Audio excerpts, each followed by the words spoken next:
They tried to slap that look right off my face, but I'm still grinning. And the money ain't run out yet, so I do believe I'm winning. For all the mess I was, am and will be continuing, and the fun is only beginning. La la la la la la la la la la.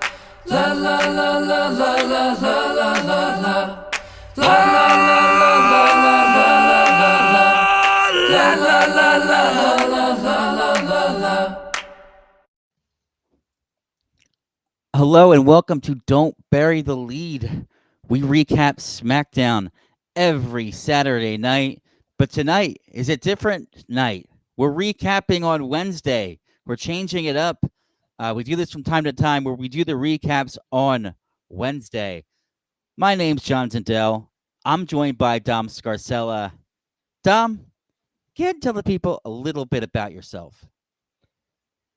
It's definitely the summertime here. It's getting hot and it's getting muggy in southern New Jersey. Is SmackDown also heating up with Queen of the Ring, King of the Ring, and the upcoming other stuff that we saw in this show?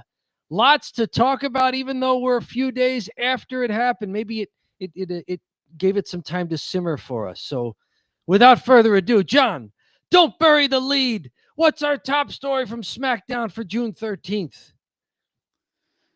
Dom, we don't ever bury the lead. And the lead is the main event. Cody Rhodes versus Shinsuke Nakamura versus Damian Priest versus Andrade in a fatal four-way. We had a couple of these to determine who would make it into the next round of the King of the Ring. And Cody Rhodes wins it in the main event.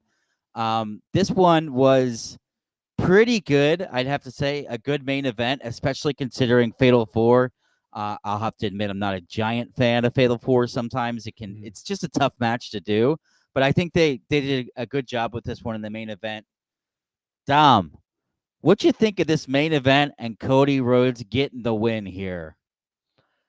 I like that Cody's back. The time off seems to have done him well. The crowd is responding to him. He's still over even without the belt. So it's not like being in chase mode again. Just destroyed his push, destroyed his character. Hello, Fixer. Good morning to you there. I'm okay with Cody advancing to the semifinals. Would have been okay with Damian Priest as well. Cody Rhodes winds up getting the pin here on Shinsuke Nakamura after reversing. It looks like Shinsuke's going for his version of Crossroads. Cody reverses it and hits his own for the pinfall after he'd done a Crossroads on Andrade, which kind of incapacitated Andrade. And Damian Priest got top turnbuckle Cody cuttered, which is why he was out of the picture. So like you're saying, with the Fatal 4, where there's got to be not only a finish, but there's got to be a reason why two other guys aren't around to break up the pin. Mm-hmm. So this, this worked for me. Like you said, good main event after another long show. Yeah, I'll go with it. Cody Rhodes in the semifinals. I think he's in the brackets going to be paired up against against Jey Uso or against Sami Zayn? Because it's a very babyface King of the Ring. Yeah, it really is. Yeah, like totally agreed though with your assessment with Cody being over. Like they were going nuts for him right away, and I was like, he's kind of carrying the whole match as far as the guy that's the most over. Mm-hmm. And from my perspective, I think Andrade had a good outing. He did some really cool stuff. The schoolboy into like a back bump into the corner. Mm-hmm. He schoolboyed someone and just threw them right into the corner. And I was like, I never really saw that before. He was doing a good job, him and Shinsuke, doing crazy things to fly out of the ring, like missing knees and then flying over the top of the rope and then like dumping out. And you're like, wow, they're both really going for it. But Yes. but they're also getting out of the ring because, like you said, there's so much carnage with 4 people there. So much Mhm. can go wrong. But I thought it was a good one. I have a couple chats here from Fixer, so he's got a lot of thoughts. There you Uh, go. Very good. and we already got gonna put this out there, but I foresee Cody turning heel on Jey Uso. I think Cody's getting tired of bailing Jay out every night. Ah, okay. And then will Cody join Seth? But he's 50. 50-50 odds. Okay. So Yeah, I mean it's one school of thought says if a guy's getting stale, turn him. The other school of thought says if you really want the turn to have a lot of impact, turn him when he's hot at whatever character he is. mhm, before So it's too Cody late. being really over still as a baby face might make a turn better. And it would be a real surprise. Yeah. One thing I'll have to say is I will take all and any inquiries about Triple H doing a heel turn from what I've seen from his creative booking. It feels like I've seen so many heel turns in his era, right? Like Cena's already has turned heel after years of never wanting to go heel. He's turned heel. Mhm. So anything can happen as far as the heel turn. And Cody probably at some point wants to do it. I felt like Punk is probably wants to do it. Um, ooh, this is a good observation. There are too many faces at the moment. Yes. That it could be the reverse of the problem we've always talked about is there aren't enough really good baby faces, but maybe too many guys are just way over and getting cheered. And sometimes it takes effort to really be a good heel and to Hmm. get the boos. I mean, like we talked about Dominic Mysterio even getting cheered, even though he's trying to be a heel still. He was back to his normal stuff on Raw this week, though. I did see the clip of that. He's getting the crap booed out of him, and he's egging the crowd on to keep doing it. Like he's really playing along. So he's still trying to be a heel. Like they're not ready for that face turn yet. But yeah, maybe there's too many people that the crowd just appreciates the heck out of, and without a clear storyline, you're going to cheer the guys who are performing well. Like your Totally. default is going to be to cheer for people who perform well, unless it's really clear that the guy's being a heel. You know, At least um, that's kind of how it goes, right? yeah, Jacob Fatu's face. Yep. The whole bloodline is a bunch of chumps. So it's not like they've got heels, but they've got chump heels in Solo and the rest of Bloodline 2.0, who Yeah, has the turned into Tongas the. are injured, and JC Mateo, what are they going to do with him? How big of a push does he get? Mhm. Yes, he beat LA Knight, but lots of people are beating LA Knight recently. Yeah. Any Right, I know, weird. Hey, any other spots you want to talk about with the lead here? Anything that you liked? Cody getting the table and then him winding up getting kicked through the table on the floor. Yeah. Did you like the Slim Jim table? The Slim Jim, the fireball ladder and the Slim Jim table. I feel like the fireball ladder really worked because Yes. you use a ladder for a fire. It was like red. There was like something about it. I was like, it's actually kind of works for an Yeah. advertisement. Just throwing Slim Jim as an advertisement on a table is that's it. I was like, thumbs down for me. Also, our special connection with Fireball also Yes. made me enjoy it. That's when we was that when we hit 1,000? we hit 1,000 subscribers and Yes.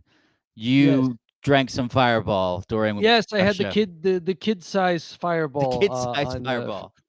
yes, very good. So I think it works. I mean, did they have to brand every foreign object? I don't think so. No. But like whatever. I did like Shinsuke Nakamura and Andrade trying to double team Damian Priest for a while, and then Shinsuke kind of blindsiding Andrade. So so you're waiting for Shinsuke to do something Yeah. because he's still heel. He's still a heel and he works heel. So I I like him. I like. It was good to see Shinsuke back. It was good to see Andrade back. So it was. You figured neither one of them was going to win, but it was good to see them wrestle again, and to do well. So not a bad. I mean, King of the Ring and Queen of the Ring. We've got qualifiers all over this 3-hour SmackDown. So I'm sure we'll talk more about the format and who's winning and who's looking good, even if they don't win. Yeah, and maybe we could keep going here, Tom, and talk about the next big matchup. So we did the Fatal 4-Way um for the men's, the bigger one in the main event Mhm. here, but we also have the Fatal 4-Way for the women's. So we have Nia Jax versus Jade Cargill versus Piper Niven versus Mishin. And Jade Cargill goes over here and wins it. So she will advance in the tournament. Jade getting a huge win for her. Mhm. And what'd you think about Jade going over here? And what'd you think of the match in general? As long as Jade keeps improving, the sky's the limit. Mm-hmm. I mean, this feels like she's earning it rather than just getting shoved down people's throats like it was a year ago. So yeah, as long as she keeps improving, which she is, yeah, keep pushing her. I'm on board to see how far Jade can take this. Did you catch any of Jade's wardrobe malfunctions, which I think I saw too? Okay, Uh, was she trying to put stuff back in there? her bottom was like this silver, like, I don't know, some sort of like aluminum foil looking get up, and Yes. it fell off. But like she had trunks under it, whatever sort of little bit of clothing's left with there was under it, and then she like had to fix it. And Mishin had to kind of sit there and let her fix it while they were like squaring off, and then she fixed it. Okay, yeah, it was a little there Yeah. was a little bit of a stall there for a while, yeah. Yeah, it's almost like she took like thin cardboard and painted it silver and then like strapped it onto her. Like it didn't look like the designer had the knew what she would be getting herself into, when she made the gear. Cuz I'm like, this all looks like it's going to fall off. This Um looked very, very indie gear, right? yeah, it did exactly like indie wrestling, like they made it themselves, and it's like, uh-oh. Got a good one. Construction paper and glue. Yeah, Mishin, in my opinion, gets overlooked too much from the Fixer. Was she our Ricochet Memorial winner She is a recently? Don't Bury the Lead Ricochet Memorial Award winner. So she is Yes. not overlooked by us because she No, is an not at all. award-winning wrestler. Yes. She's very capable in the ring. The roster's loaded at this point. Hmm. I mean, everybody in this match was a really good performer, including Piper Niven taking the pinfall there as a, let's see here, Piper had a second turnbuckle splash on Meechin. Hmm. Jade snuck up on her and got her up into that sit out face plant, that jaded finisher, It looked for good. the pinfall on Piper Niven. But like everybody looked good. Everybody looked formidable in this match. Yeah. The only thing that went wrong was some wardrobe. Yeah. Um, I did like in the match there was a little bickering between Piper Niven and Nia Jax. So Yes. heels fighting again instead of Hmm. working together like well-oiled machine. I think we must have pushed Triple H to kind of make that change in the format of We'll SmackDown, take credit for it. Yes. because I have noticed recently that heels can never get along, which is kind of how they should be acting. Yep. Um, It's happening. Yeah. They were also working together for a while on Jade. They threw her over the announce table into Wade Barrett. yeah. I don't know if Wade knew he was taking a bump tonight, but Yeah, let's see and then here. of course the way they got Nia Jax out of the match was that Piper Niven broke up Nia's pinfall attempt and then followed Nia to the floor and splashed her through the barricade. And Yeah, then that was Piper crazy. Niven got back into the ring before Nia did. So Piper took the loss here, but she looked formidable. Yeah, I liked. They had some big people in this match. Yes. And I mean that from like a perspective of like the roster sometimes, you've got like Alexa Bliss, you got Tiffany Stratton, who's at least normal sized. All three of the girls are giants, right? You got Right. Piper and Nia, who are thicker, and then you got Jade, who's just tall and huge. Tall Definitely, and very muscular. Yeah. So yeah. there's Like, big physically people in this match. like she would So be that a Michin looks like a dwarf and she's like a normal sized woman. yeah, right. Um, Yeah, so I like this one. I thought it was pretty good. I think Jade did a good job. I think she had some nice transitions from spot to spot. I can remember back in the day, she'd always get lost, and she didn't seem too lost. I did see her do the super kick, and I was like, "Man, that's the only thing in her game. Like, if I'm going to be nitpicky, I'm like, we don't need more super kicks, right? I know it's tempting because it's so easy to do, and it just, a lot of people do it. But if there's one move I'd like to see wrestlers do less, it's less on her and more that it's overused. It's the Mhm. super kick. Oh, I can't wait till they teach her how to dive. Right? Yes, once she starts diving and super kicking, it's just going to be the move set from hell. Right? And like just Irish whips back and forth. She's the Irish whip, super kick, dive. I'm like, no. Anything else about this match you want to talk about? Not really. There were two of each on this card. Two Queen of the Ring four-ways and two King of the Ring fatal four-ways. So, yeah, these were probably the most star-studded of each one, men's side and women's side. But like the other two weren't no slouches. Do you want to pick one of those? I doubt we're going to get to the tag team match anywhere less than last. Right. I actually do have some notes on that one, but Very good. maybe you could take the next fatal four-way. Okay, I like the opening match. Long promo in the ring to start off SmackDown with John Cena, Cody Rhodes, Randy Orton, and then LA Knight comes out saying that, yeah, he's the one that doesn't belong maybe yet. Cena walks out of the ring and just I'll leave you guys to whatever you're doing. Walks back up the ramp, gets ambushed by Ron Killings. So Ron Killings, put some respect on his name. He's back. This leads in right to our first King of the Ring qualifier because Randy Orton and LA Knight were part of it. And so they were out there for the promo. Mm-hmm. Natural transition right into the first match of the night. I like that. If you're going to start me with a promo, I kind of like when some of the people who wind up involved in the promo are having a match right afterwards. Mm-hmm. So good transition there. This one winds up Randy Orton gets the pin covering LA Knight. So this is LA Knight's going for that leaping top turnbuckle elbow onto Carmelo Hayes when Bronson Reed pulls him off the turnbuckles, then Braun Breaker. So it was another Braun and Bronson show. Braun Breaker spears him.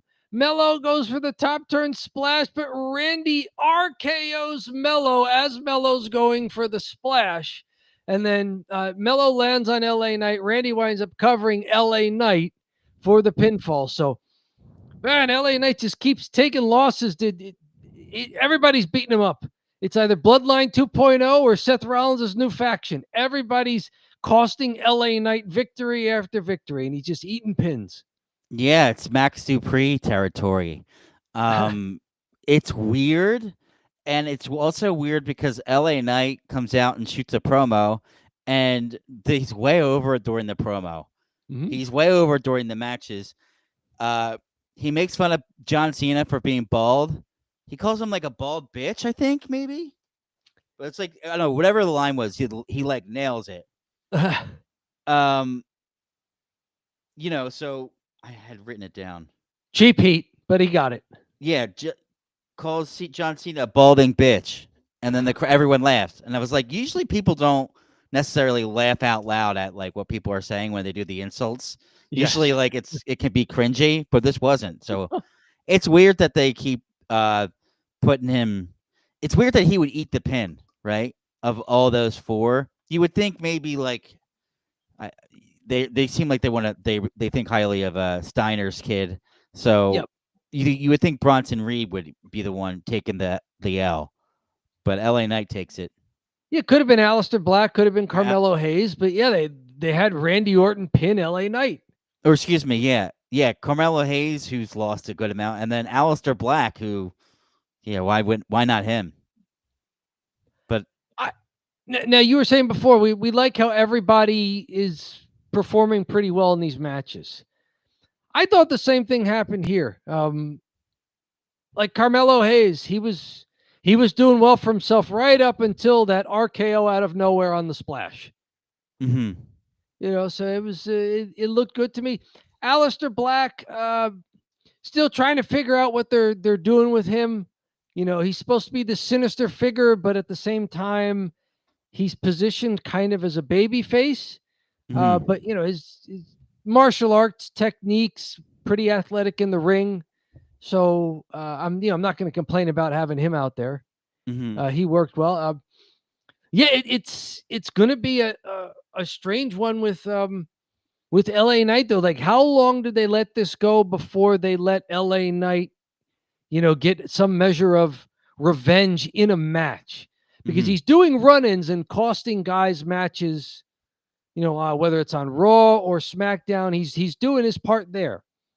But at what point is LA Knight going to get some measure of revenge in a match? Yeah, totally. What's the point? Like, is this a push in disguise for LA Knight? Is this a way to get LA Knight into a huge feud with Seth Rollins, which has to be good for business? That one could be good because Seth has a mouthpiece in Heyman, and LA Knight can talk. Mhm. So LA Knight and Paul Heyman talking actually sounds really good. And it feels like LA Knight might be headed to Raw, unfortunately. I'm getting that vibe that He's he been might doing double duty because he's fighting with two factions, one on each show. he's doing everything out there. So, yeah, what was it? A month ago, he had wrestled more SmackDown matches than anybody so far. Like, wrestled more TV matches between premium live events and SmackDown. So he's working a lot. Now they're bouncing him back and forth between and Raw and SmackDown. So, they're getting their money's worth out of the LA Knight contract. He's all over TV. He's still popular with the crowd. He's doing great work, whether it's in a match or just doing a run-in on the outside, evening sides in a big schmaz. And if this is sort of a disguised way to get him into a push, like, oh, he keeps getting beat and keeps getting beat, but this is the start of what's going to be his next push, then I'll take the ride with creative. Yeah, I think there's good reason to trust them these days. Just based off of, basically the Triple H error. He's definitely he has a great idea of maybe kind of like doing longer term stuff, but also being very adjustable, like being what I would say is oh man, I'm looking for the word. He kind of is willing to change things up, obviously, as they're not working or how things need to happen. So I think he does a good job from that perspective. And like usually back in the day, Vince would come up with an idea and just ride it to the ground no matter what, and then say like, "Oh, I told you so. I told you it would get over." Like it was all kind of an inside joke to him. But he I think Hunter has a better handle of it. But this is also because the man with 3 H's has commented on our chat before. So yes, we know the man with 3 H's watches. how about the next Fatal 4, Dom? The last Fatal 4-Way qualifier, Queen of the Ring, Charlotte Flair, Alexa Bliss, Alba Fire, and Candice LeRae. So more normalish sized women in this matchup. Right. Alexa Bliss winds up hitting Sister Abigail on Candice LeRae for the pinfall as Charlotte Flair has the figure eight on Alba Fire. So basically, Alexa gets the pinfall moments before Alba taps out. Mm-hmm. So it not only puts Alexa Bliss into the semifinals, but it furthers some of this rivalry between her and Charlotte Flair.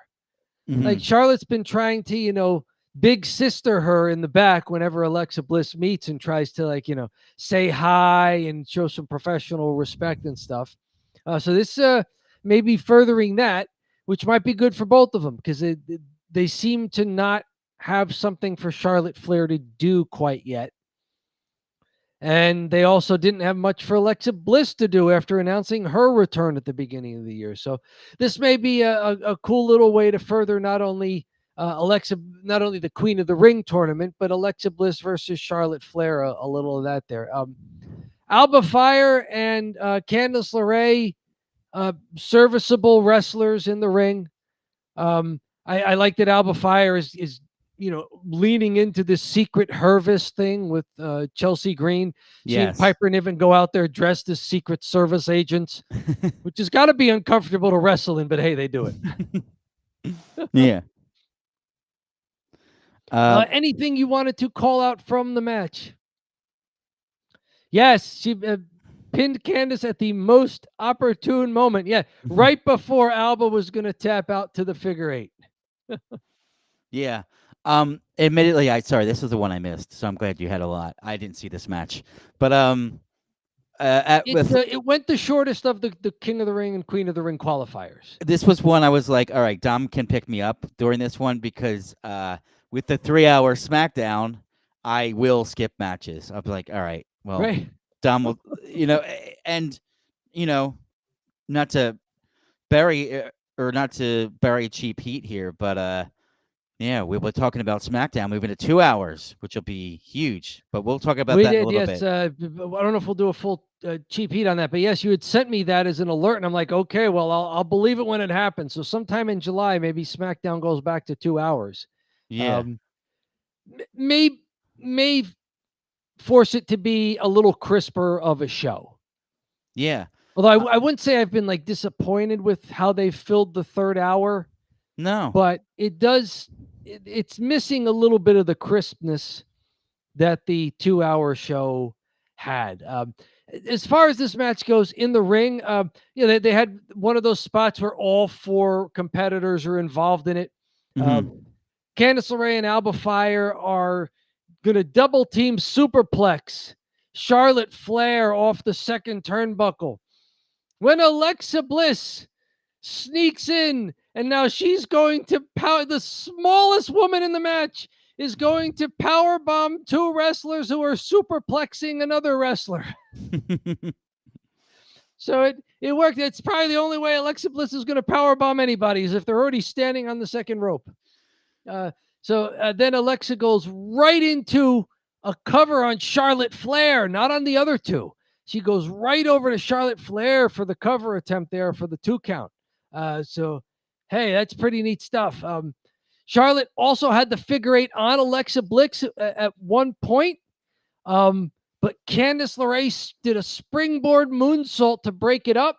And then as Candice moves to cover Charlotte, Alexa breaks up the pinfall on Charlotte Flair. So, it's Charlotte Flair and Alexa Bliss. Their paths keep crossing, which you'd expect in a fatal 4-way, but, in some special ways. Like singling each other out. Alexa costing Charlotte the submission win there by getting a surprise quick pinfall. So, neat stuff. I'm glad for Alexa Bliss because she had been gone for a while and then they weren't quite sure what to do with her when she returned. And I'm glad it seems to be working out where, she's ready to wrestle full time. I hadn't seen much of her before this comeback. She's a good athlete in the ring. I mean, she belongs in the WWE main roster women's division. So it's all good. And if they have something for her to do, yeah, let's take the ride and see what she can do. I got this one from Fixer, and this is pretty good. I think a feud between Charlotte Flair and Alexa Bliss is now certain. Good. I think it's a good one too. I like that because Charlotte can work in a program that's not around the title, kind of get her feet back under her, you Mhm. know. She got thrown right directly into the title picture after being hurt for all that time.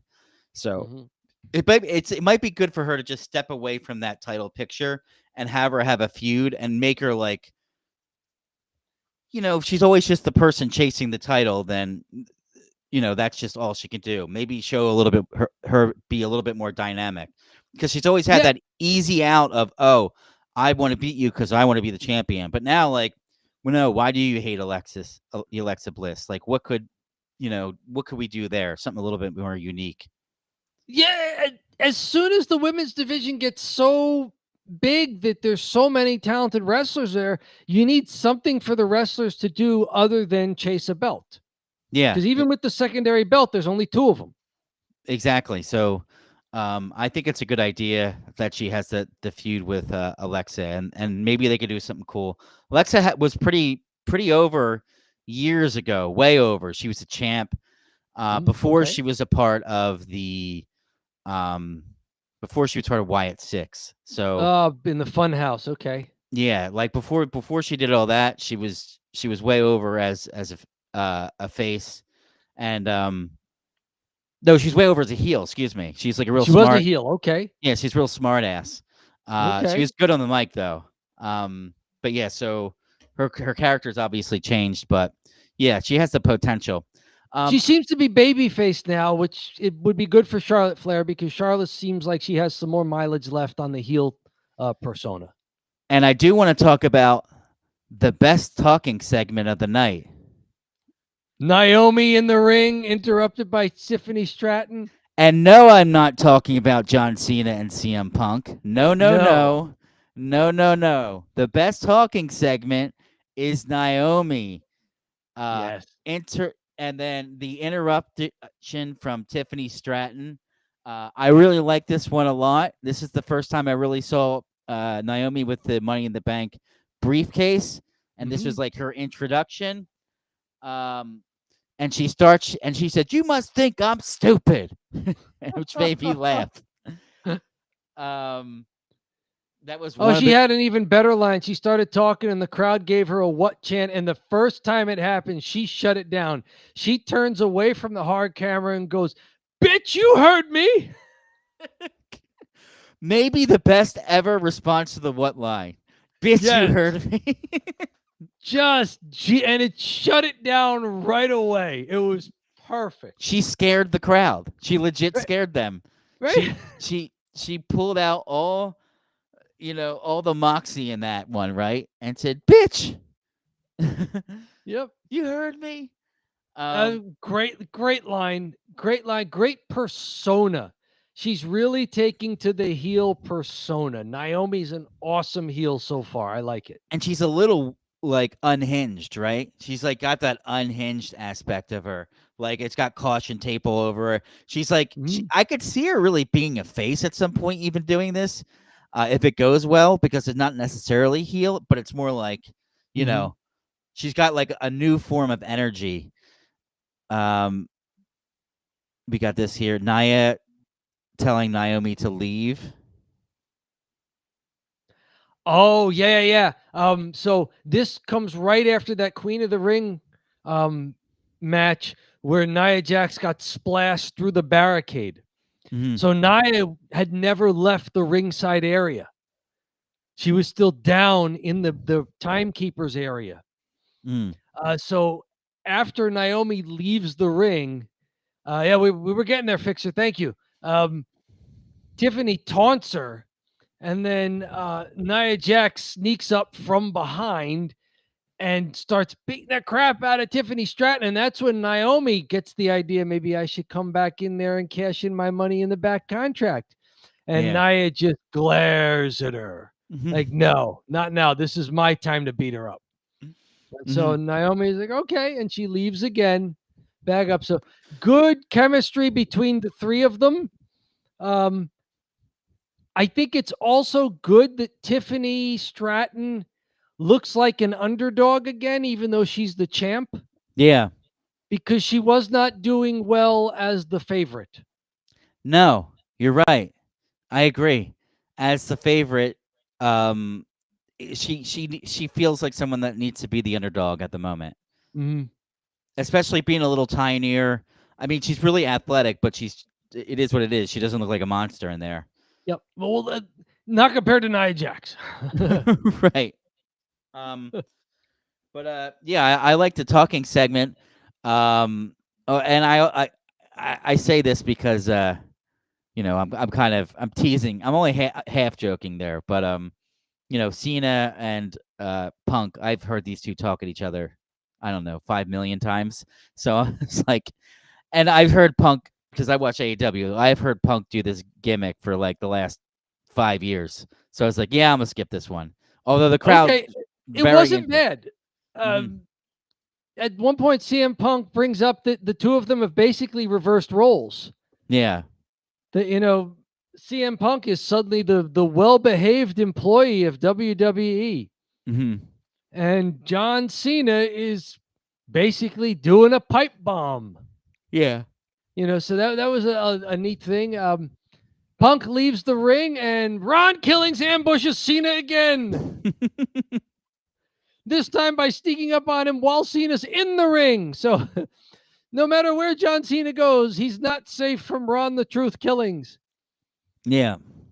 There is no way, as they were mapping out John Cena's final year, they're like, your main rival is going to be R-Truth. He's going to be, for real, a big part of your storyline here. Ongoing, too. And do you think he's going to keep jumping him, and then they're not, or are they having another match? They may have another match at some point. Yeah, I mean, Cena's going to face CM Punk. After that, how many guys are left to do the nostalgia matches? It's like towards the end of Undertaker's career, it's like, okay, who should we put him into for all the nostalgia matches at WrestleMania? He faced Shawn Michaels twice. And then he faced Triple H twice. So it became that kind of thing. How many guys are left from Cena's quote unquote era that he can do this with? So, once the nostalgia runs its course, of like, oh, remember when these guys vied for the title 15 years ago? Once that runs its course, you're going to need something more. And so maybe the Ron Killings thing is going to be good. That'll be a something more. Maybe it means that you don't have to pull the trigger so quickly on Cody, and maybe not even all with Cody. Maybe stuff is in flux behind the scenes. As we may see in Cheap Heat later, it's not like they plan everything and it always works out. Sometimes stuff happens and they do rewrites. CM Punk said, "John, you've become me." Yep. CM Punk pointed out how they basically switched personas. Anything else here, or do you want to go to the last match? There was one more match, and you said you had some notes for it. I didn't have a lot of notes for it. It was basically a 5-minute match plus one commercial. It was the Motor City Machine Guns, Alex Shelley and Chris Sabin, against Dexter Lumis and Joe Gacy from the Wyatt Six. Dexter Lumis hits a top turnbuckle leg drop. That's gotta hurt. I mean, It's gotta hurt him. On Chris Sabin for the pinfall.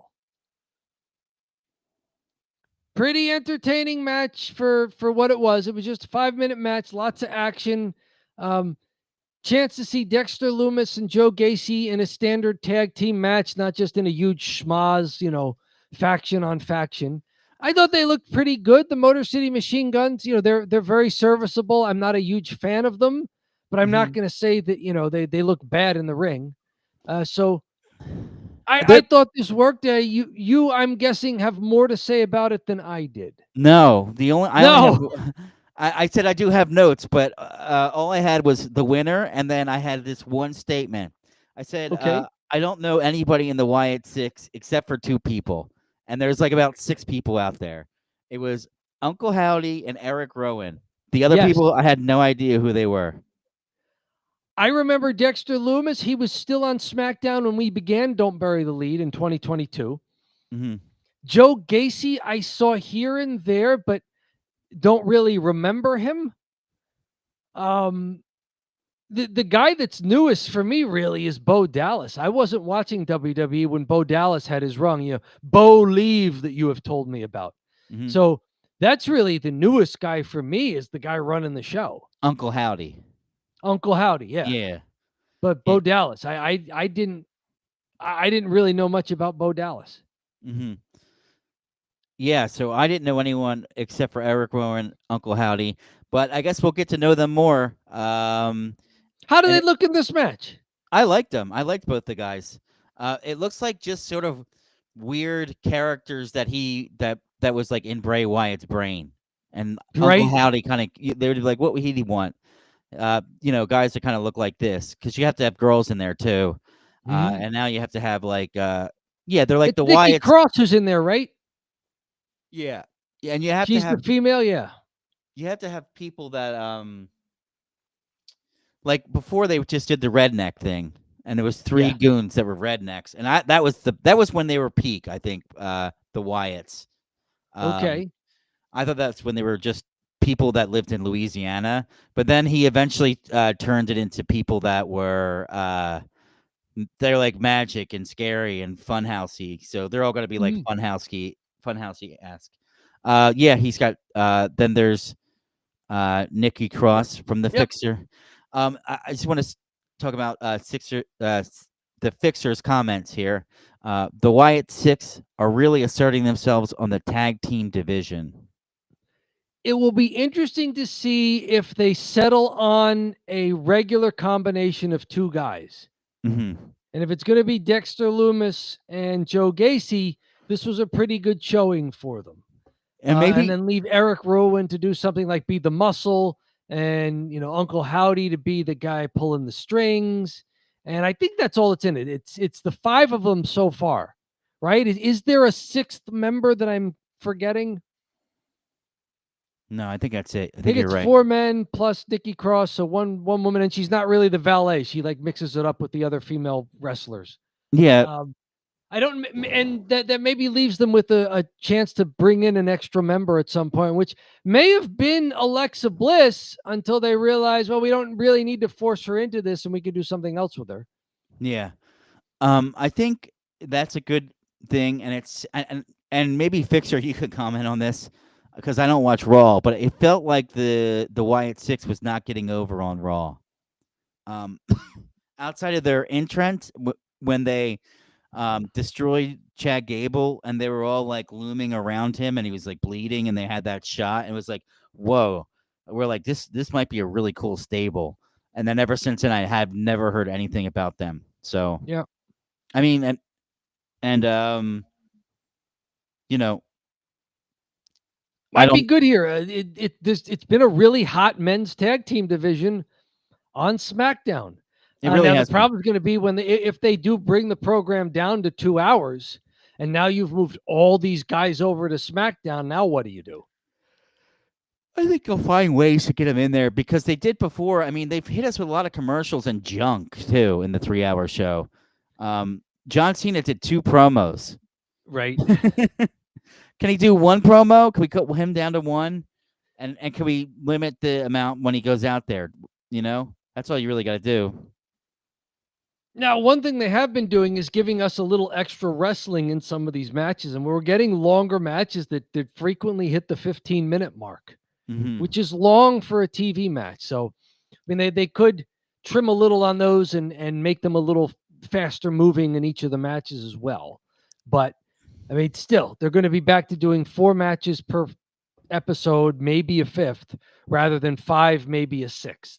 Yeah, and I'm okay with that. I'd rather do 2 hours that are tight and good, and you weren't. I don't need to feel the need to fast forward. And hey, I'm going to be honest with you. I fast forward through some of this SmackDown. Like, it is what it is. Well, that may be a very good setup for drive time here.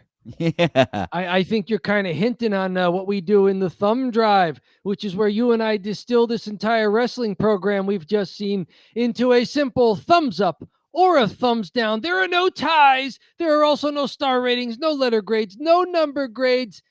Class, you are taking this course, pass, fail. That's right. You're taking this course, pass, fail. We're not Dave Meltzer. We don't do star ratings. We don't do 7 stars in the Tokyo Dome. We don't do 2 stars at the Core State Center on Raw. We don't do 4 stars in wherever in Florida that NXT takes place. No, no, no.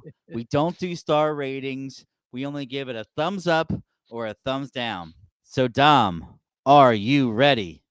I am ready to not fast forward through the thumb drive. Ready? Yes.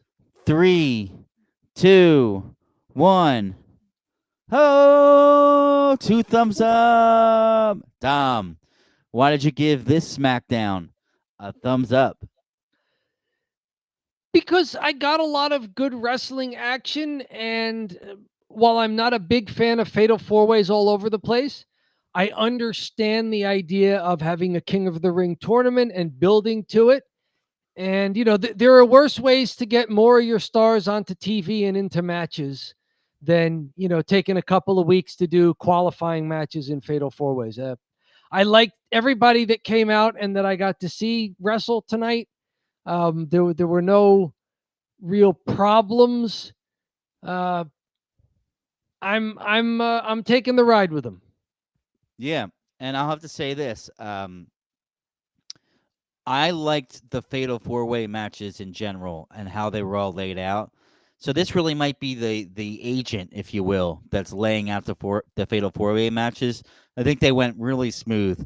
A lot of times you watch them and they're kind of a little lost in there, or you just have 2 guys thrown out for no reason, and then they lay there forever, and then like they do-si-do, right? And there's always just some guy outside laying out there, and another guy just laying out there, But I think that they did a good job making, the 4-way stuff work. You have triple, you have moves with 3 wrestlers involved, 1 guy on the outside, and then if you're really in a pinch, you could do a dive and knock out 4 of the other 3 guys.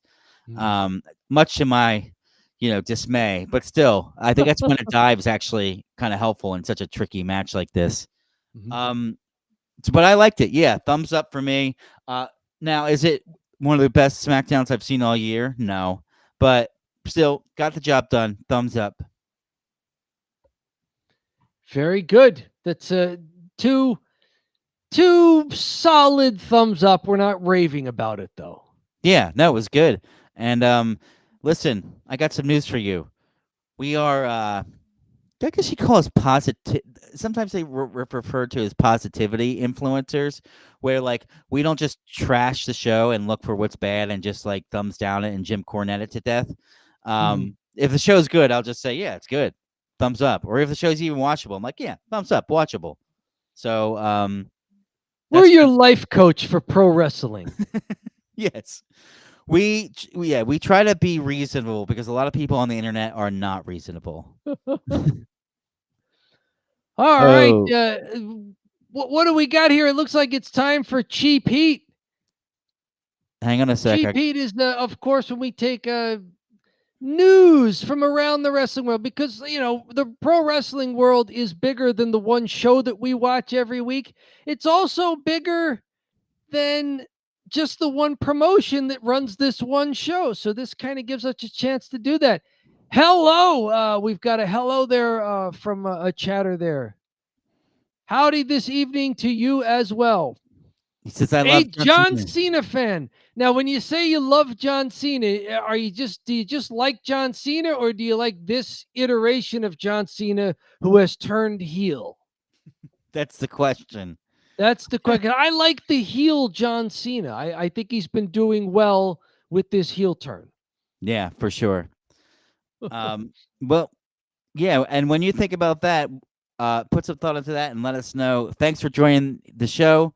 But we're going to head here into Cheap Heat. Cheap Heat is where we talk about trending topics in the pro wrestling world. We talk about WWE, AEW, other aspects of pro wrestling. We take these trending topics and we discuss them on our Cheap Heat show here. We usually release this as a full segment, and then there's little I make smaller videos about the different cheap heat, and that's really helped us to get a lot of subscribers and help us to get the watch hours required to hit monetization on YouTube. I don't know if you're watching us on Twitch, but check out our YouTube channel. That is where the motherload is. We've got quite a few people here on the YouTube. So thanks for joining. Very good. Appreciate it. And this is our main event here, Cheap Heat. So without further ado, I'll kick it to Dom Scarcella. Look at this. We got Triple H and Stephanie McMahon meeting with Health and Human Services Secretary Robert F. Kennedy Jr. This article comes to us from F4W Online. That is the Wrestler Observer Figure 4 Online. Big meeting in the Oval Office. This is not the first time that the McMahons and the Levesques have been around big-time politics. Donald Trump, of course, was part of WWE. Not only storylines, but his properties hosted some early WrestleManias. Linda McMahon is in the current Trump administration, had been in the previous one as well as part of the Small Business Administration, which is kind of ironic. But yes, Stephanie McMahon Levesque and Paul Levesque meeting with RFK Jr. here. The nugget here was the upcoming President's Council on Sports, Fitness, and Nutrition, which, hey, yes, they're athletic people. They do all sorts of stuff. Let's see this here. Let's bring up just the tweet here. It's basically just a bigger version of the picture that led the article, but you could see that the RFK was talking about it. He was promoting. It wasn't just like Stephanie and Triple H and the WWE accounts who were pushing like, oh my goodness, we got our picture taken with the guy in politics. This was a big deal for RFK Jr. That they are there. RFK Jr. also sort of athletic, known for keeping in shape into his 60s and 70s as well. So not totally out of character there. Like a thank you for having us. Always striving to do whatever we can to help make our nation's youth as healthy as they can be. This is obviously photo op stuff, and everybody trying to pat each other on the back kind of stuff. There were some interesting comments on X. One person who bears a striking resemblance to me asked if steroids would now be on the childhood vaccination schedule. I love it. There may have been other comments on X as well, but there was at least that one. We're going to see a tweet from RFK. It's going to say something along the lines of like, hey, we should legalize steroids, right? After Triple H gets in his ear. Yeah, right. It's the new flavor of Flintstone vitamins. He's like, oh, what did you do to get that body when you were, coming up? Chicken and rice, man, and broccoli. He's like, no, what you really do? He's like, oh, a lot of steroids. A lot of steroids. He's like, oh. I mean, right. On that note, I would rather that instead of banning things and making substances illegal and so controlled, I would rather that there just be information about what these substances do. And, sure. If you want to use steroids, okay, use it. Just know the risks involved. I mean, people use topical steroids for skin ailments. There are other uses for steroids that can help people recover. Because from what I understand, what steroids does if you take them while you're working out is it allows your muscles to recover much faster than they normally would, which means that you can work out more often, more intensely, and that your muscles will build back immediately as compared to, you have to alternate days when you do muscle groups if you're not on something like this because your muscles need time to recover and for that muscle tissue to build. So, I mean, HGH and steroids, they do accelerate the body's natural repair. So there are uses for these things. I'm not going to say that, this should be banned, that should be banned, that should be like... I'd like there to be information out there for people to make their own decisions. So totally. There's I made the joke because it was a good joke. I'm going to pat myself on the back for that. But it wasn't someone that just looked like you, right? It may have been, you can never tell. We've all got doppelgangers. No, I'm on board. I 8 agree. billion people in the world. Somebody's got to look like you. I agree. It would be hilarious if he talked to Triple H though, and he talked all about the steroids because steroids pretty much almost killed Triple H because he had a heart failure. So, Yeah. But yeah, I mean, totally agreed though. Like, it's better to have the knowledge of the drugs and then let the people to make the decision, because you could see sometimes that, like, if you restrict it, then it creates a black market, which is worse because nobody knows how to use it. Yeah. So I said I love every John Cena. All right. Yeah, and that's awesome. You like them both, and of course we can't see you. Yeah. But That- you can see us here at Don't Bury the Lead. Subscribe, especially if you've gone over to the YouTube channel that you were mentioning there, John. Subscribe. We've got options to join at the regular and the premium. And of course, go through our archive, like, comment when you feel like you want to comment. Enjoy all of the great content we have for you there at Don't Bury the Lead, our wrestling channel on YouTube. Help us climb the next mountain. A couple more things here. Jisoo X7. Many people are coming and enjoy your show. Thank you. Very good. Thank you. Thank you very much. Love from Bangladesh. Very cool. All right. Yes, we've got an international. The Fixer is overseas as well. This is awesome.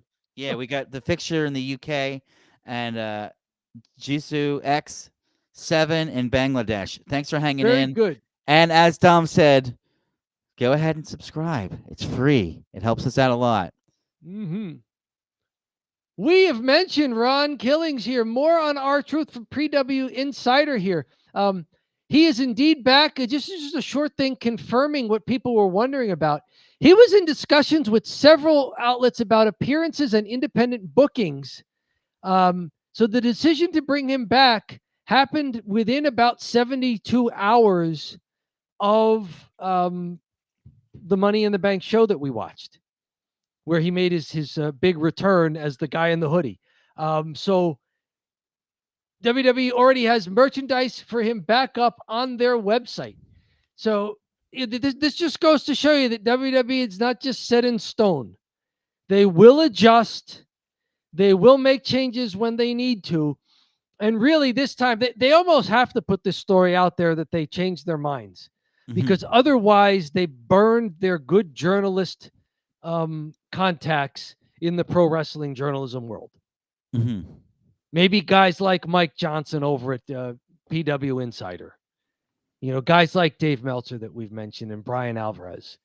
So Sean Ross Sapp, if this wasn't them changing their minds, then they burned a lot of people who've done a lot of good for WWE and other wrestling promotions over the years. Certainly. Yeah. So not much more to say there. Logan Paul is coming to us from WrestleZone, saying he suffered a legitimate injury to his shins on this Fit This Spot In, where he shattered. It was a dangerous spot where he hit a moonsault on Jey Uso onto the announcer's desk during the Money in the Bank premium live event there. He had been talking to John Cena about it, and according to Logan Paul, he was saying, I'd like to fit this spot in, and apparently John Cena told him, you can't make that jump. And Logan Paul was like, I can make it, I can do it. You can't make that jump. And I'm like, okay, buddy. I was like, okay. So Logan Paul talked himself into doing this thing where he landed both shins against the announce table and hurt himself. But it was a really cool looking spot. And since he was supposed to be incapacitated anyway, him, giving himself a double hematoma on his shins could have been right along with the way the match was laid out anyway. That sounds like it stings, right? Bashing your shins. I've hit my shin before, and it really hurts. Yeah, because you're landing on bone. Yeah. Like, you're not landing on your butt. You're not landing on your back where you've got, back muscles, and you can extend your arms and disperse the force as you're hitting. You know, you're not even landing on your knees where they wear the pads specifically so they can land on the pads. You're not bumping onto your side and maybe your big part of your thigh hits, which is a lot of muscle. Your shin is just skin on top of bone. Yeah, that's gotta hurt. Gotta hurt. So, and then that was right before R-Truth's surprise return. So, Logan Paul maybe taking one for the team there, taking a big old risk for a high spot, and I wish him a quick recovery. Logan Paul, how's he been doing since he's been on the WWE main roster? They gave him a U.S. title run for a few months. They're putting him in main events of premium live events. They're letting him settle in as a heel. Does he look like he's at first we both thought that maybe he was pining a little too hard to be loved by the crowd? Does it look like he's kind of settled in and got more comfortable just being the jerk heel? Yeah. So landing on your shin, there's no thick flesh on there. It's going to hurt a lot.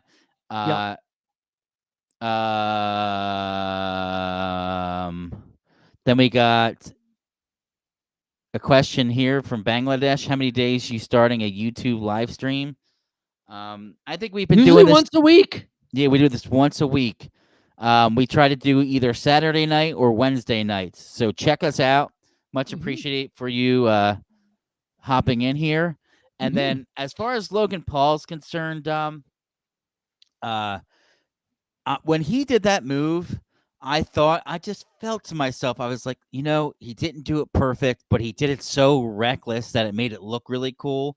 And it's not a surprise that he got hurt, because I feel like I've seen Rey Mysterio do that, and it's so so beautiful and clean and elegant the way he lands it.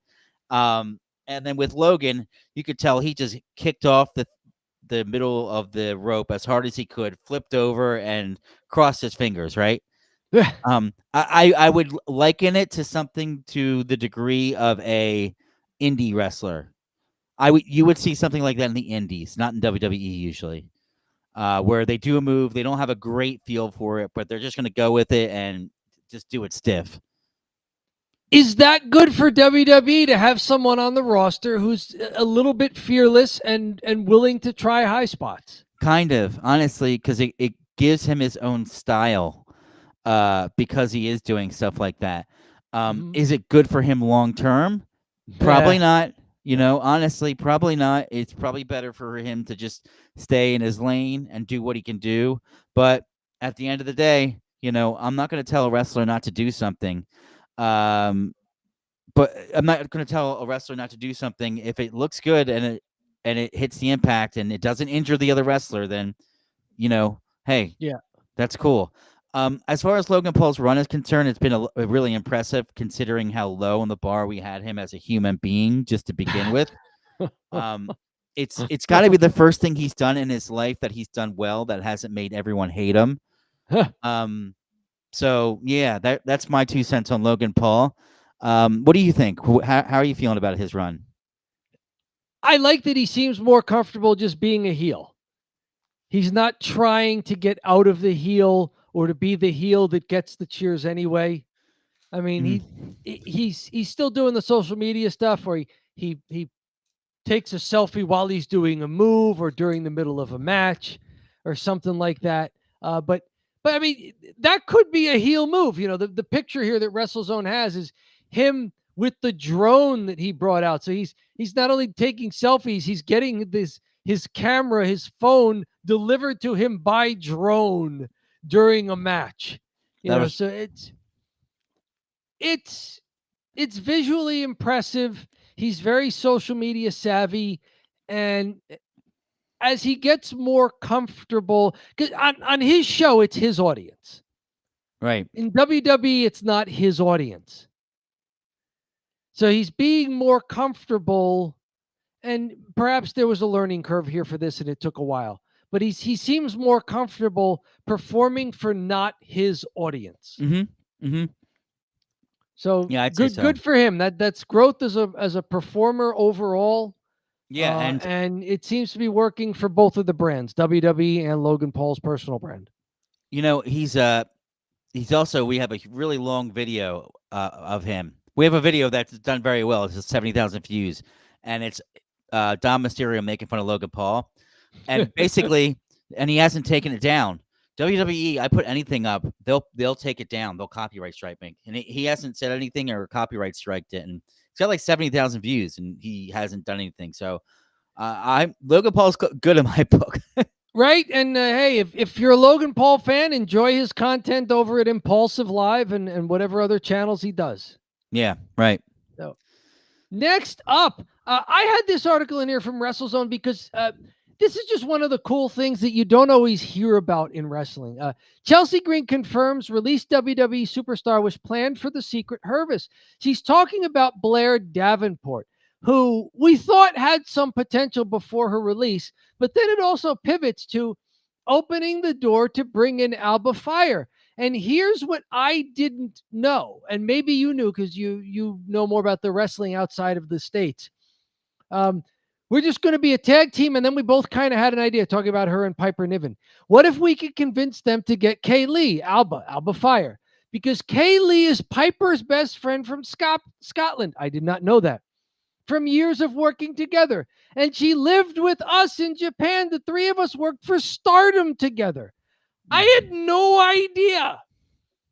This is like Bullet Club stuff. Yeah, really. I had no. Did you know that Chelsea Green, Piper Niven, and Alba Fire have a history together from Japan? No. I did it, but they have great chemistry together. So it was either that they're all just, so good at working together and very quickly, or it makes sense now that they have some sort of history. It would explain why they're we really. have a history, we have a relationship, we have a friendship, we mesh already, we know each other's quirks and downfalls too, so we can work around those, and it's just been really fun. Wow. That's amazing, and it's interesting that Piper Niven was close to Chelsea in Stardom, which kind of makes sense because they have amazing chemistry together. It's to the point where like you don't want to see them do the breakup because you're like, no, Piper's perfect for her. Yep. When they first put that tag team together, when there were injuries involved and somebody had I forget who it was, but I remember when they first had to do that, and we're like, what do they just pick out Piper Niven at random because they didn't have anything for her to do? Yeah. And like maybe it started like that, but this has been great, and Alba Fire's been a good addition. She seems to fit. Yeah. And the fact that none of them are actually native-born U.S. citizens, as they keep talking about the U.S. championship, makes it even more fun. Yeah, I've got a couple comments from the chat. Is very active tonight, Dom. So very good. We got this one here. My dream is one day I'm becoming a professional wrestler. Pray for me. Yeah, do your thing, Jinx or Jisoo X. John, you are a professional wrestler. Yeah, I was a professional wrestler for a couple years, and my advice to you is don't do it. No. My advice to you is to find a school and not expect too much from it. Have fun with it. Do it to the best of your ability, but don't quit your day job. You could do both. A lot of wrestlers, when they're starting out, do not quit their day jobs. Yeah, do not quit your day job. You will not make any money on it, and it will be a passion project, but one that is well worth it. We got a few more things here. Very good. The Fixer says, I've said this before, but Logan Paul, I can't stand him. He deserves just heel status. He'll never be a face. Agreed. I know they tried to put him in as a heel, as a face in Cleveland. He was wearing Browns gear, and he's from Cleveland, and he came out with Machine Gun Kelly, and he got booed out of his hometown arena wearing Browns clothes. So that was it. They were like, no, we're not cheering you. Yeah, both Alba Fire and Piper Niven were friends in Scotland. Didn't know about the prior Chelsea Green situation, though. in Stardom. Fixer, do you remember them wrestling when they were coming up through the indies or the lower level promotions there overseas? You're from the UK, right? Mhm. So if you want to chime in there and tell us as we move on here, we'll bring up that chat. But yeah, do you remember watching Piper Niven and Alba Fire back when they were whatever their names were, coming up through the UK wrestling? Yeah. All right, AEW stars Wardlow and Camille are joining The Miz on American Gladiators reboot. This comes to us from Cage Side Seats at SB Nation. There is Wardlow with a championship belt when he hits it. Wardlow and Camille are two of them, along with Eric Bugenhagen, Rick Boogs from WWE, OVW wrestlers Jesse Goddard, Jessica Roden, aka J-Rod. I think I remember Jesse Goddard from TNA Impact a while ago. Jessica Roden, I do not know. But most of these people I have heard of in some form or another. I saw Camille in the NWA. Wardlow, I know of him for AEW. Saw Rick Boogs for a while, who looked like just a Vince McMahon dream. Just this jacked, huge meat guy. And I think I remember Jesse Goddard from doing stuff years ago. J-Rod, since they do need both men and women gladiators here. This is fantastic. 16 gladiators, and they mention all of them here. Here's the full list of 16, and you can see that there's Rick Boogs and Jessica Roden and Jesse Goddard, Kelly Latimer, and Michael Wardlow. There they all are. Very cool stuff. What do you think of Wardlow and Camille getting this gig over there at American Gladiators?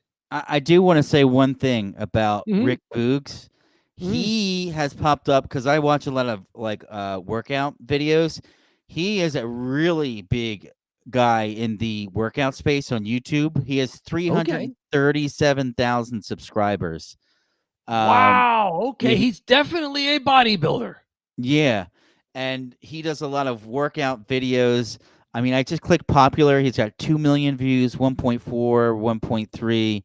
And then even his latest, he's hitting around, 34,000, 40,000, 60,000. So 136,000. So he's probably doing better outside of WWE with those sort of numbers on YouTube. He definitely is doing better than outside. I mean, that's like big money.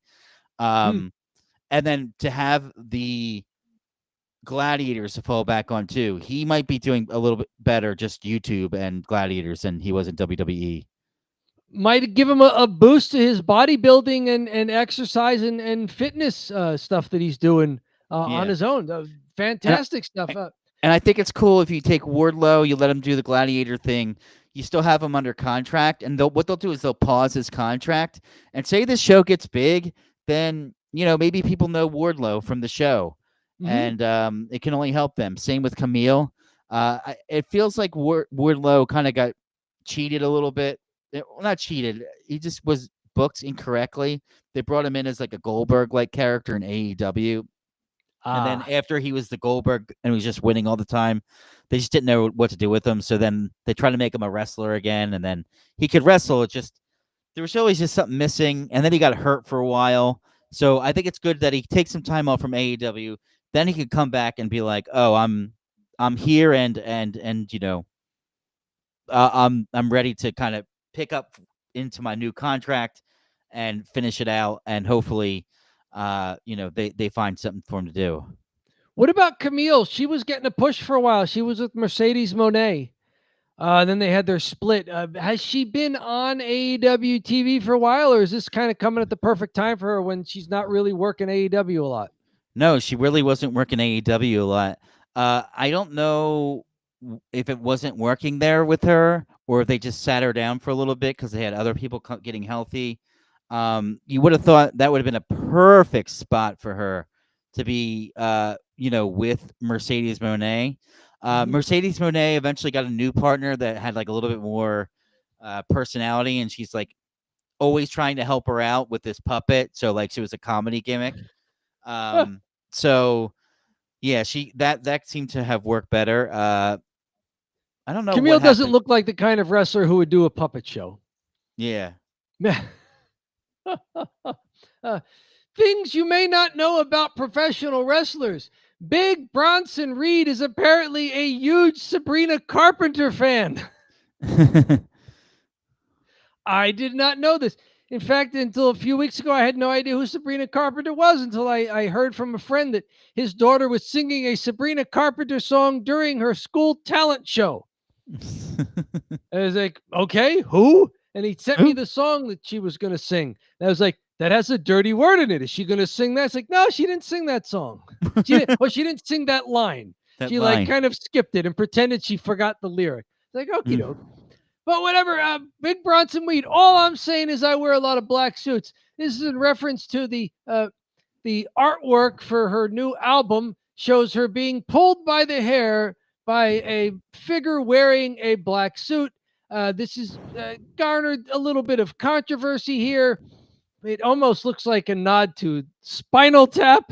You know, if only she had a dog collar on. But all I'm saying is I wear a lot of black suits. Not the first time he's mentioned Sabrina Carpenter. Bronson is back on your TV. This was from June 3rd. Sinners is out today on digital, and Sabrina Carpenter released that teaser. So Bronson Reed, not shy about being a Sabrina Carpenter fan. Did you know that Bronson Reed was a big Sabrina Carpenter fan? No, but I would call him like a super fan. He's kind of a stan here. He's talking about how Sinners is out today on digital, and Sabrina released that teaser. Yep. It's like, okay, that's a lot. Like that's you really know you're Sabrina Carpenter. You're not just like, oh, I like the pop song that she does on the radio. Yep. So hey, very good. In the age of social media, you get to know about these guys. You know what they do outside of the ring, what some of their interests are, and with media overlapping, especially at the level of the WWE. Hey, like the WWE's never had celebrities as part of their show before, right? Mm-hmm. Yeah. Maybe Sabrina Carpenter is going to join a WWE for a cameo. Who knows? Mm-hmm. I mean, who thought that Travis Scott was going to come out and ruin 2 pay-per-view main events? Who thought he would do it twice? You know. Speaking of wrestlers and music, Adam Copeland is a huge Metallica fan. So Louder Sound sat him down with the wrestler formerly known as Edge and wouldn't let him leave until he named the best track on each Metallica disc from Kill 'Em All to 72 Seasons. I said this to you. Did you know that Adam Copeland was a huge Metallica fan? I did not know that. I did not know at all. Apparently, they had a photo op together at some point, him and James Hetfield here, the lead singer and rhythm guitarist of Metallica. So, you know, huge fan. There's even a Spotify playlist they put together of Adam Copeland's picks for his favorite song on each Metallica album. It's quite a playlist there. Go and find this article. Search for it on loudersound.com. The feature on Adam Copeland names favorite Metallica songs. See if you agree. Maybe you're going to learn some new music that you hadn't heard before. I thought this was a fun article, a fun thing to learn about Adam Copeland. And yes, I played through the Metallica playlist on Spotify that they put together for this article. I did not play it all the way, but yes, Adam Copeland's favorite Metallica is a thing. What say you about this, John? Well, if I'm going Metallica, I love Ride the Lightning. And I also got to say, and this is very, very, very, very, very stereotypical of me, but I like their old stuff. I know that's like what everyone says about bands, but I do like their old stuff. How about Adam Copeland's selection of Fade to Black as his favorite song from Ride the Lightning? Yeah, for sure. Okay.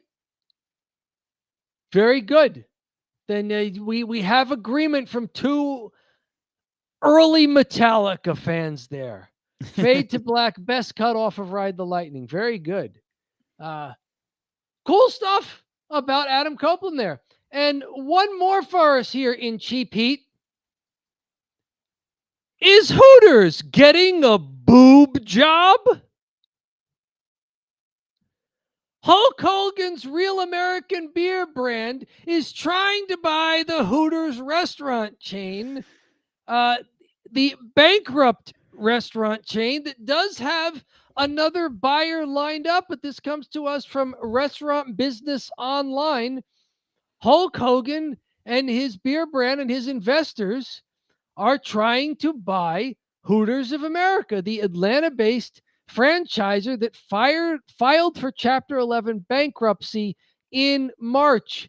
The one-year-old beer company. So Real American Beer is not old. This is a very new company itself to be this aggressive in mergers and acquisitions. Said last month that it was interested in acquiring the Hooters brand name to use on merchandise. But this latest plan would see Real American acquiring the whole company, including its restaurants, in hopes of turning it around. This is cool. And they credited Business Insider for that report there. Interesting stuff. Wings and beer. It's a good match, right? Yeah, I'd say so. I wonder what Hulk Hogan could bring to the table that, the people that were running Hooters couldn't, Well, It's- he's got a good team around. Like Real American Beer is not run by Hulk Hogan. They've got a Sure. real CEO, Terry Francis. They've got a C-suite. It's, Hogan's name. And Hogan is also in the bar industry. Like, he has a bar in Florida where he has karaoke and stuff like that. So it's not like anything new to him. We've seen MJF visit that bar and do some karaoke. So, yes, it's about branding and licensing. Hogan doesn't have to know all of this stuff himself. He just needs to know how to promote stuff and have good people around him who could run the business, which apparently he's already done with Real American Beer. Aside from that thing we covered where children were crying at the Real American Beer meet and greet at the ShopRite in this one poor town in New York State. Seems to know what they're doing. Real American Beer just about a year ago, last June. It sells a light beer with an image of Hogan on the can, as well as merchandise such as hats and clothing. Its marking is patriotic and seemingly geared toward men. There you go. If Real American does make a bid, it will be up to the court to decide which offer will return the most value to Hooters of America's creditors. So it's not like they can just pick, who they like here. It's two bids, and because Hooters of America is in bankruptcy, they have to do right by their creditors and maybe even some shareholders, bondholders, whoever it is that has a claim to the assets of Hooters of America. It's going to have to be the best deal for them. So it may not even be up to Real American Beer if this succeeds. Sure. Hogan grew up in Tampa near Hooters' hometown of Clearwater, Florida. The chain was reportedly one of the first places to sell his beer. I did not know there were this many connections between Hulk Hogan and Hooters of America. But hey, it's wrestling business. It's wrestling finance. It's wrestling personalities leveraging their wrestling careers outside of professional wrestling. Interesting stuff if you're interested in more than just what happens in the ring, like I am and like you are. So that's what we got for you. It's unseasonably warm, although now that it's June, it is kind of hot anyway. It is pathologically frugal, like a bankrupted restaurant brand. John, what is it? It's cheap. Heat.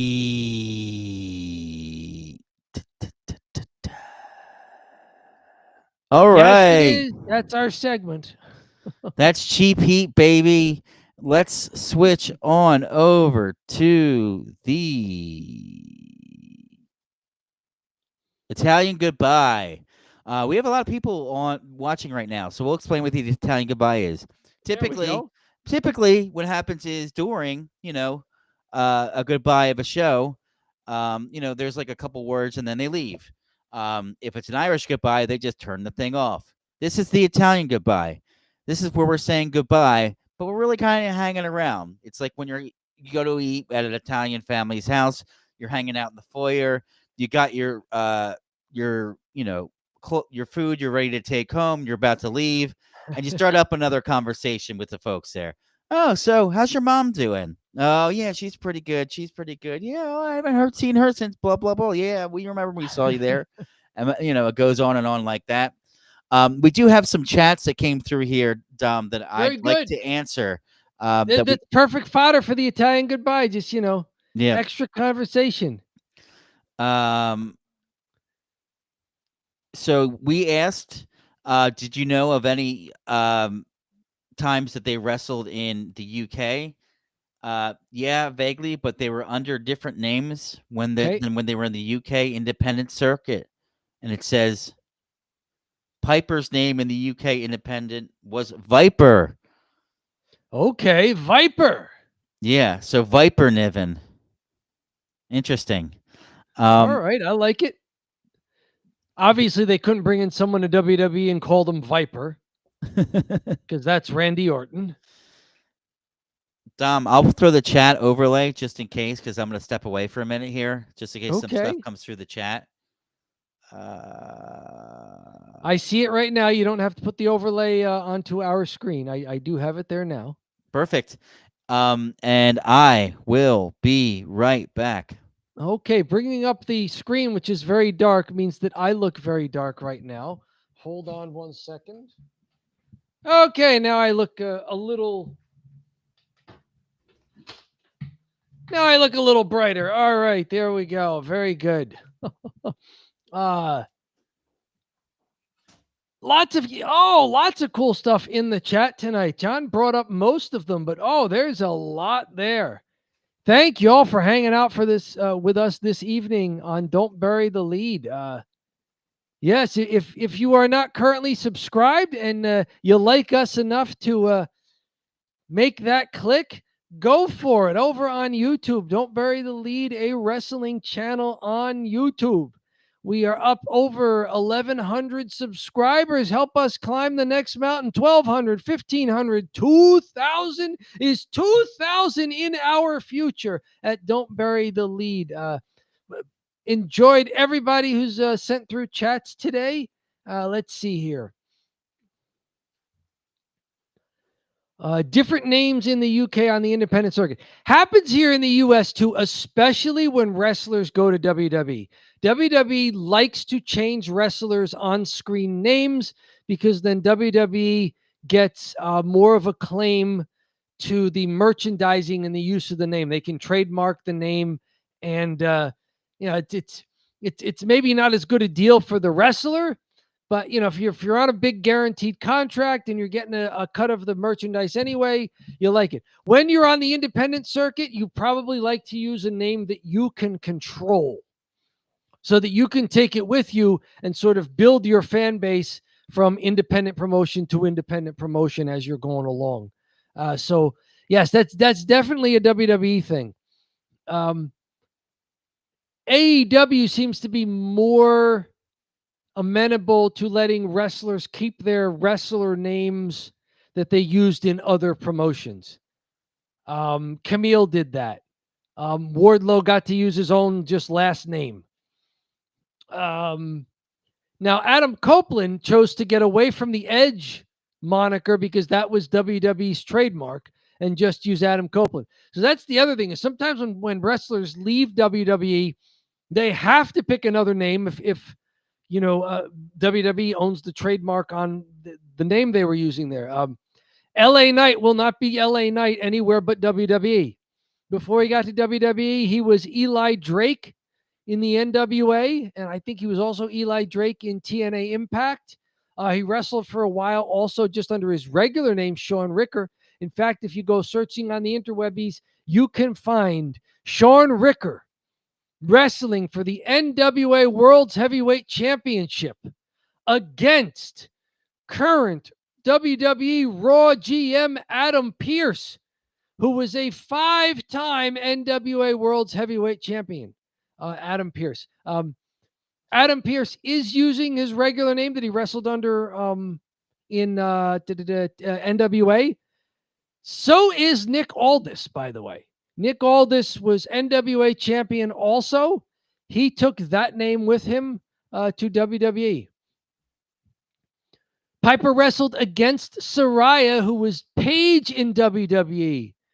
Okay, so you're remembering some of their at least matches or programs they had before getting to the WWE. All right, very good. Yeah. And it's fun after a while if you've watched wrestling long enough, or if you're getting back into it after years, but you had been much more involved in the product years and years earlier, you could sort of notice some things like, oh, I remember this person. They were named this and they were in this other promotion. Oh, wrestled against Paige's mother. Oh, wow. That must have been a while ago. Okay. Very good there from the Fixer. The Fixer is saying Piper wrestled against Saraya, former WWE wrestler Paige's mother. I did not know that. Okay. Wow. And this was all UK stuff. Also, they went over to Japan. We were talking about wrestlers using different names in different promotions, especially around the WWE, because WWE likes to trademark their wrestler names and either change their names when they get to WWE, or if they've already got holding the trademark, when you leave WWE, you can't take that name with you most of the time. You know, Paige's mother gave a wrestling training class in the old H2O building. The old Really? That's in Southern New Jersey here, where you wrestled and I was commentator for a while for NJCW, New Jersey Championship Wrestling. It was an open mat, and she hosted it. Huh. Very cool. Open mat, kind of like open mic night. Exactly. Very good. She's That'd obviously be fun getting on the list for that. Oh yeah, for sure. I mean, she probably knows a bunch. Her daughter's a big time wrestler, so and she probably got trained by her mom, and she knows what she's doing. Very good. Very good. All right. So, do you remember changing your name in the Indies, John? I do. Do you remember this? Before the Bonsall Street Bomber. Okay, I'll tell the story then. You played a manager, I believe, but I forget the exact name and the exact details.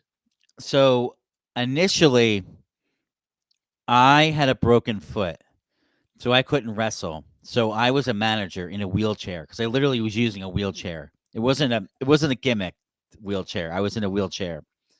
So when I showed up, Fran was like, "Hey, your name's gonna be Jumpin' John Zindel," and I was like, "Okay, I'm not really like a high flyer. Like I didn't know anything about wrestling really, besides what I watched. I'm like, I'm not really a high flyer, and I don't want to use my real name because I know this is going to end up on the internet, and I know that it's going to get weird, especially like the direction we were kind of heading, right? Like I just didn't want employers to be able to find it. So I lived in Philadelphia on Bonsall Street. So I said, I want to either be the Bonsall Street Bomber or the Bonsall Street Bumper, not even knowing that bump is a term in wrestling. I just said that word bumper because I was thinking about it on the way there to the show. Okay. And he said Bonsall Street Bomber is fine. Let's go with that. So he wanted me to be Jumpin' John Zindel. Thank God it was the Jumpin' John Zindel because the name is ridiculous. It would have been very ironic too if you're in a wheelchair with a cast on your leg. That could have been part of it too. Call me Jumpin' John Todeau while I'm in a wheelchair. Do you remember the Killer Bees WWF Tag Team Champions from the 80s? B. Brian Blair and Jumpin' Jim Brunzell. That must have been based off of that. The Killer Bees. A lot of the names were, right? They were all Yes. pretty much all of our names were based off of old wrestlers. Some of them, the Street Warriors Hmm. instead of the Road Warriors. The nasty. Nasty, the Nasty Boys. Hmm. I was in a tag Nasty team. Nick Castro. There is a highlight reel, 5 minutes of Nasty Nick Castro on the Don't Bury the Lead YouTube channel. Yeah. You put that out this week. You cobbled together some old NJCW videos and put together a Nasty Nick Castro video. There it is. Now that we're monetized, I don't feel the pressure to constantly upload and look at every hour. And so this is going to be a passion project of mine that won't get a lot of views because our subscriber base is more interested in WWE. But Sure. I figured it'll be fun to do it for all the guys. And I've always wanted to do this because sometimes when you explain to people, hey, I pro wrestled for this company called NJCW, you give them a video and it's like a 25-minute video and like you're in 5 minutes of it and you're like kind of scrolling along and you're like, oh, I'm at 5 minutes. And like now you could be like, here's the highlights. Here's some of the stuff I did in NJCW, and then just give them that video, and then bang, they're gonna be like, oh yeah, this is wild. Like, it's all action, right? It's all the promos. It's him choke slamming me, him singing na na na na, hey goodbye. Like, it's just the best of, right? So there you go. So the next people up, it's going to be Ed. No, not Ed. Ed from the Street Warriors? Yeah. So you did Anton Zander from the Street Warriors already. Yeah. So I'll do Ed, and then I'm also going to do oh my God, Pat Klein. The assassin Pat Klein. Yeah, Pat Klein, and then Steve. So those are the three people. Steve Farley. Those multi-time NJCW singles champion. Yeah, and Steve Farley. And then I have Steve Farley, and then Bulldog once won too. The Bulldog, the Burlington Bulldog. The Burlington Bulldog. So my idea is I'll try to get them done as I can, and then I'll do one for you and then one for me. The one for you, the one for me, I anticipate will get more views because our subscribers know who we are. There you go. But then again, like it still boils down to like nobody really wants to see your indie stuff, right? So hey, you never know. It could be cool because you could have people interested just because they know who we are, so they see us in the thumbnail. They're like, "Oh shit, these guys have highlights of them wrestling," you know. One good thing about the interwebbies is it allows people to find obscure stuff that they wind up liking. Right. Mm-hmm. You know, it would be much more difficult to find obscure indie wrestling promotion stuff before the interwebbies. Totally.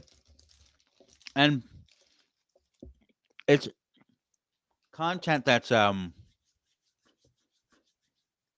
forget the name. It's a green something. Evergreen. Because it's not tied to a news thing where it's going to be like old news. Like it's supposed to be just there. It's historical stuff. It's historical evergreen content. So, you know, if Nick Castro is ever the governor of the New Jersey, then they're going to look up Nick Castro and bang, you know, his wrestling. Nasty Nick Castro?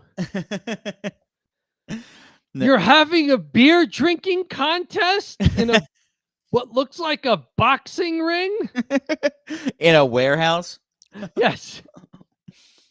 In a filthy warehouse. I worked at a company with an NWA Women's Tag Team Champion, Cindy Rogers. Wow, really? And that's the kind of thing back when the NWA wasn't, they didn't have a TV deal or anything. It was post split with Turner's WCW.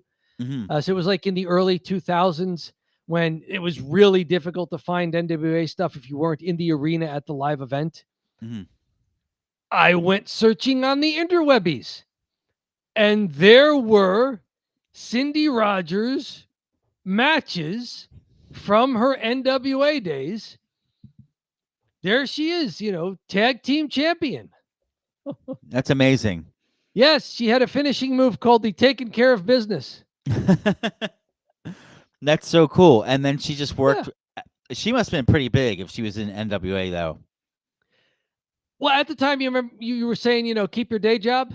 Yeah. Tim Storm, within the last decade, Tim Storm was NWA World's Heavyweight Champion and still had his other job. Oh, totally. He was a school teacher. Yeah. Wow. Who occasionally would go out and defend the NWA World's Heavyweight Championship. At least the kids must have loved him. Oh Right. man, you're a pro wrestler? Yeah, I'm the champ too. They don't mess with Mr. Storm in class there. This woman that worked at your company, was she actively wrestling for NWA when she was working for it? Not at the time, no. She had retired by then. Interesting. Kind of a sad story, and it's up on it is up on video channels somewhere that they kind of had a little retirement ceremony for her. She had an injury that prevented her from continuing to wrestle.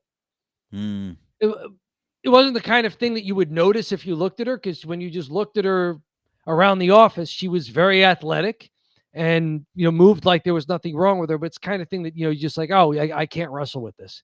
So yeah, she had retired by that point. But yeah, Cindy Rogers, NWA Tag Team champion there, women's Really? NWA champion. Yeah, That's really cool, though. At least she got to do it. yeah.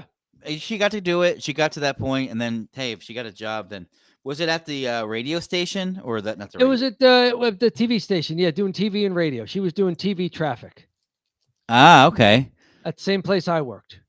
Was she hosting? No, she was just doing TV traffic for one of the big markets on the East Coast. Okay. So she was doing the programmed playlists every day. All right. She was getting making sure the commercials were scheduled properly, all that behind the scenes stuff. Yeah. Makes your TV station run, especially now so much of it is automated. Mm-hmm. So if you remember TV stations and even radio stations from years and years and years ago, they had something called master control, which was an actual human who had to sit there and initiate each different segment that was going onto the air. Mm-hmm. So when your commercial break would happen, this guy would actually have to throw switches to get different feeds that would then take over the broadcast. Wow. So you'd be switching each commercial tape that was queued up. And you'd have to switch each one. And then when you were done with the commercial break, you'd have to switch back to your broadcast feed. Oh, wow. Well, since that's been automated, now what you need to do is have the entire 24-hour programming day programmed. Right. So that the automation software can read all the instructions and do exactly what it has to do. And so, yeah, Cindy worked in the traffic department, which was the department that not only makes sure that ads are submitted properly and that they're all cataloged properly before you send them over to accounting to get billed, but it also puts them into the automated playlists. Interesting. So she was quite smart and detail oriented to be able to do this, which likely helped her out in pro wrestling, where you've got to remember some things and think on your feet, especially if you're calling matches on the fly. Mm-hmm. But because of the magic of the interwebbies, when we started talking about that, I was able to go ahead and look her up online and see stuff that she had done years and years ago in NWA. How'd you bring up that she was a wrestler? I used to do the ingesting for the Philadelphia station. The Philadelphia affiliate was here in Southern New Jersey, where the traffic department for the corporation was also housed. So whenever I had a question, I would walk out and, East Coast, I would walk down the East Coast, column of cubicles there, and I would go see the two managers, and I started referring to them every time I would go down and say hello. I'd go, "Hello, World Tag Team Champions of the World." And at first they would like look at me like, "What?" But I would say it's from Christopher Daniels and Frankie Kazarian and Impact Wrestling. They were the tag team champions, and you're either tag team champions of the world or you're the world tag team champions. Well, Christopher Daniels either flubbed it or somebody wrote this brilliant copy for him, or he came up with it. He said world tag team champions of the world. And it was so brilliant on Playback that they kept it. And he kept referring to them as, we're the world tag team champions of the world. And since they were like the tag team of copy going in and playlists, and they sat back to back at the end of the row. Yeah. I would refer to them as the world tag team champions of the world. And then Cindy probably heard you and said, "Hey, you're sitting right next to them," and I'm going, "Hello, world tag team champions of the world." And eventually became like, I do commentary for a local wrestling promotion, and then it just came into talking with Cindy about it, who was right there, and she said, "Yeah, I wrestled in the Indies for a while. I wrestled in NWA." I was like, "Really? Did you use your name?" And it was like, "Yeah, I did use Cindy Rogers, and we're probably got footage up on the internet somewhere." And so I went looking for it. It was really cool. It's a shame she wasn't healthy. We could have booked her.